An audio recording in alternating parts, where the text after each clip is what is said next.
Good morning, Trojans. Today's date is Friday, February 25th, and it's an A-Day. I'm Lennon Pagliaro-Smith.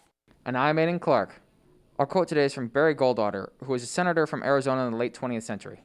Quote, "Absolute power does corrupt, and those who seek it must be suspect and must be opposed. Equality, rightly understood as our founding fathers understood it, leads to liberty and the emancipation of creative differences.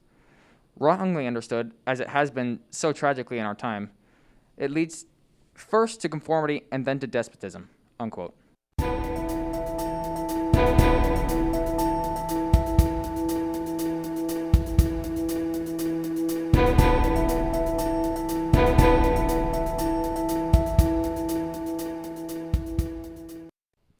In local news, the Pacific Gas and Electric Company, aka PG&E, has been charged with allegations accusing them of being the cause for the 2019 Kincaid fire. Sonoma County prosecutors are in negotiations with the company and are nearing an agreement that could settle those charges. The fire began on October 23, 2019, and grew to be over 77,000 acres. It burned for 2 weeks and triggered the largest mass evacuation in county history at more than 1,900 people. The fire destroyed 370 structures in total, including 174 homes. The agreement will settle the amount of money PG&E owes for damages, although the final figure has not been determined at this set of time. In national news, the U.S. is to deploy hundreds of National Guard troops to Washington ahead of the arrival of trucker convoys protesting against pandemic restrictions.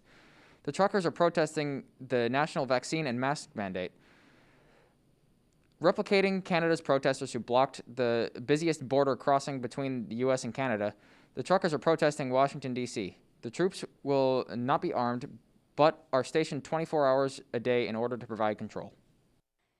In international news, Russian state television was interrupted during regular programming to air an address from President Putin revealing his rationale for invading Ukraine during an hour-long speech.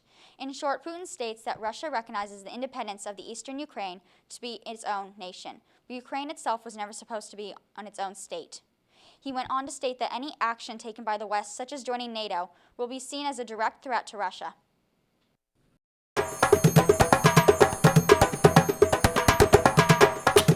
Have you been to the Troy store yet? Hey Kayla, do you know where Troy's is? Yeah, DJ, come on.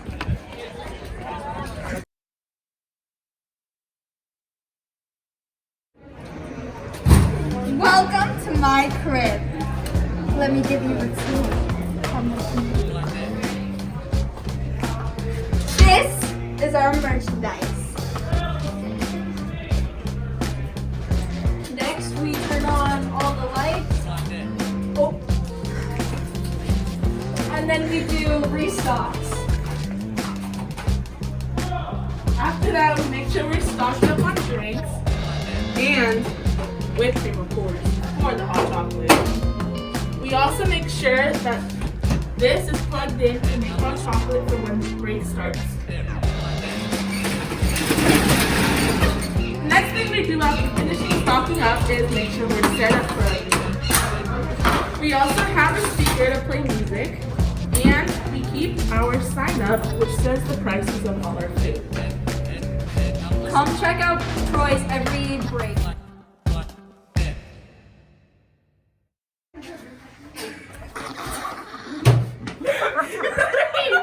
Go to the Troy store every break.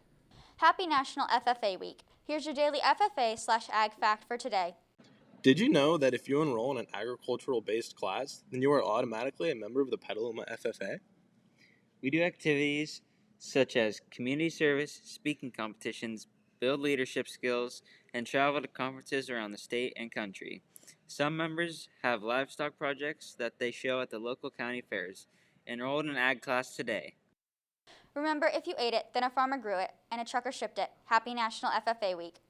Petaluma City Schools has released next year's academic calendar. You can view it on the PCS website. We'll include the link in this video's description below. The Petaluma Art Center is pleased to announce the 2022 Youth Art Exhibit, which is being called Art Connects Us. All Petaluma K-12 students are invited to submit art by Monday, March 21st. The exhibition will run from April 14th to May 28th. For more information, please contact info@petalumaartcenter.org. Students, if you lost your student ID card, you can now get a replacement. The printer for ID cards is back up and running.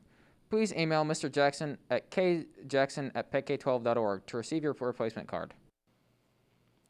The District Board of Trustees is hosting a special board meeting to review the findings from the recent equity study. The meeting will be on Wednesday, March 2nd from 4 p.m. to 6:30 p.m. Student, staff, and family participation is necessary and encouraged to make our school sites more equitable for all. It's time for the annual Petaluma City Schools Film Festival. This year, the theme is about heroes. The PCS theme is the same as the Sonoma County Office of Education Film Festival, so students can enter their films in both festivals if you want. For students who are interested in making a film for this year's festival, this is your chance.